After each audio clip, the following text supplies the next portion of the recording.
هو أيها الإخوة الكرام، كون قواعد النحو اجتهادية هذا الكلام ليس صحيحا على إطلاقه.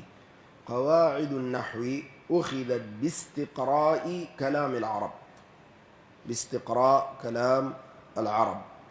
اللغات الشاذة القرآن ما جاء بها، وإنما القرآن نزل بلغة قريش، ولذلك لما كتبوا المصاحف الصحابة رضوان الله عليهم ما أخذوا باللغات التي هي خارج من لغة قريش. يعني مثلا عبد الله بن مسعود رضي الله عنه كان يقرأ إنا أنطيناك الكوثر، بدل إنا أعطيناك الكوثر إنا أنطيناك الكوثر.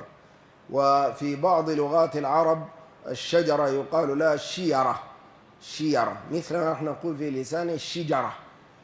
وفي بعض العرب الآن يجعلون الجيمة ياء فيقولون عن الرجاجيل، جمع رجل عندهم ريايل، ريايل، ويقولون عن الجاهل ياهل، ياهل. هذه كلها لغات ليست واردة في القرآن.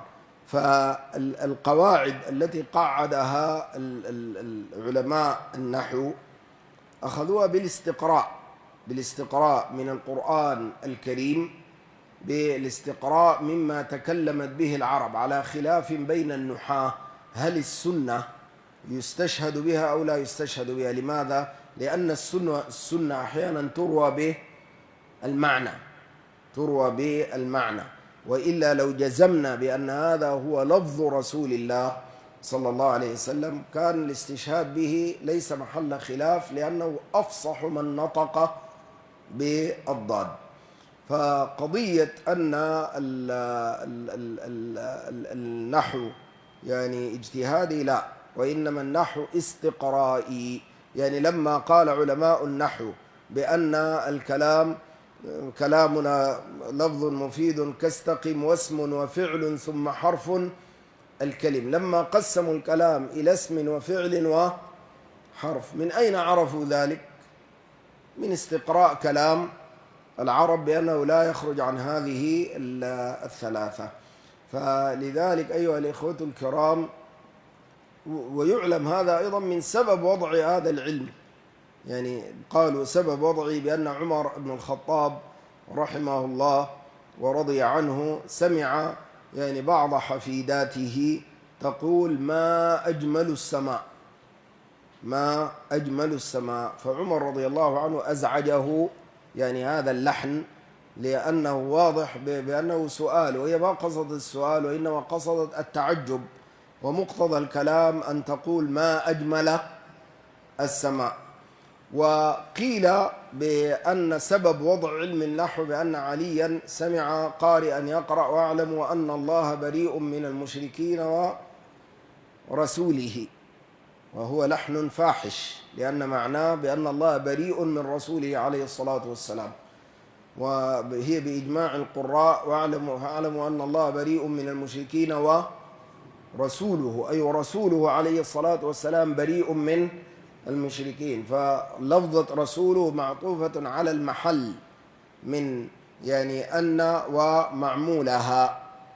فالمقصود بأن عليا قالوا أمر أبا الأسود الدؤلي بأن يضع يعني هذه القواعد، فبدأ في وضعها، فلما نظر فيها علي قال له أنحو هذا النحو، يعني سر بهذه الطريقة، فسمي ذلك العلم علم النحو، وهو مكروه عند أكثر الناس.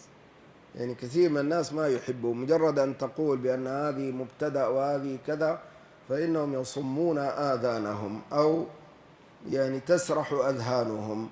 لكن ما نستطيع أن نفهم القرآن أيها الإخوان إلا بمعرفة هذا العلم، نظرا لغلبة العجمة على ألسنتنا، وإلا الأولون ما كانوا يحتاجون إليه، كما قال القائل ولست بنحوي يلوك لسانه ولكني سلوقي أقول فأعرب. يعني العرب الأولون ما كانوا يحتاجون أن يقال لهم هذا مرفوع وهذا منصوب، وإنما سليقة كانوا إذا تكلموا أفصحوا. واضح أيها الناس؟ فهنا مثل الكلام اللي قاله أخونا إيهاب، نقول أين في القرآن أن العدد يوافق المعدود من 3 إلى 9، ما نجد ذلك. أين في كلام العرب بأن العدد يوافق المعدود إذا كان من 3 إلى 9؟ ما نجد، وإنما نجد بأن العدد يخالف المعدود، فيذكر مع المؤنث ويؤنث مع المذكر. ولذلك ابن مالك رحمه الله في الخلاصة يقول: عد ما أحاده مذكرة.